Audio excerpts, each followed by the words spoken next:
बहुत अरसे पहले की बात है। इस दुनिया में एक गहरा खूबसूरत जंगल था जहाँ एक हसीन जादुई नहर थी और एक दरख्त था जिसमें बहुत बड़ा जादुई दरवाजा था।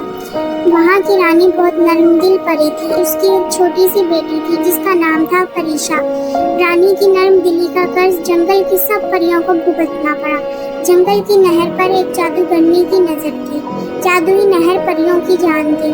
जादूगरनी ने धोखे से रानी परी को जंगल से भगाया और नहर में जादू करके सारा पानी चुरा लिया, जिसकी वजह से सारी परियां तितलियां बन गईं और जादूगरनी का कुछ ना बिगाड़ सकी। जब रानी परी वापस आई तो जादूगरनी ने अपने जादू की मदद से उसे मार दिया और वो जंगल वीरान हो गया। अब भी रानी परी की बेटी परीशा जिंदा थी, क्योंकि रानी परी जाते वक्त उसे जादुई दरवाजे में छुपा कर गई थी, जिसका जादूगरनी को पता न था। अब वो जंगल वीरान था। अब इस मुल्क में बहुत अच्छे बादशाह की हुकूमत थी, जिसकी एक बेटी और एक बेटा था। दोनों ही बहुत खूबसूरत और अच्छे इंसान थे।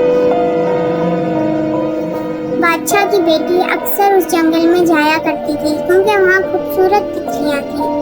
एक रोज राजकुमारी जंगल में गुम हो गई और जादुई दरख्त के पास बैठकर रोने लग गई। अचानक वहाँ रोशनी हुई और खूबसूरत लड़की जो कि परीशा थी वो राजकुमारी के पास आई और उसने रोने की वजह पूछी। राजकुमारी ने बहुत हैरान होकर उसे बताया कि वो यहाँ गुम हो गई है और अब उसे वापस जाने का रास्ता नहीं मिल रहा। परी ने बताया कि वो इस जादुई दरख्त में रहती है और रोज राजकुमारी को आते जाते देखती है। ये सुनकर राजकुमारी परी से बातें करने लगी और उनके बीच बहुत गहरी दोस्ती हो गई। शाम होने लगी और फिर परी ने राजकुमारी की मदद की, बाहर जाने का रास्ता दिखाया और राजकुमारी महल लौट गई। राजकुमारी अपने कमरे में बैठी हुई परी के बारे में सोचती रही। अगले ही रोज परी से मिलने राजकुमारी फिर जंगल चली गई। कुछ रोज इसी तरह गुजर गए। एक दिन राजकुमार ने अपनी बहन राजकुमारी का पीछा किया और वो जंगल में जा पहुंचा। वहां जाकर उसने परी को देखा और बहुत हैरान हुआ। उसने परीशा से बहुत ज्यादा सवाल किए, जिसकी वजह से परीशा डर गई और घूमने लगी। ये सब देखकर राजकुमारी ने अपने भाई का हाथ पकड़ा और वो उसे महल में लाई।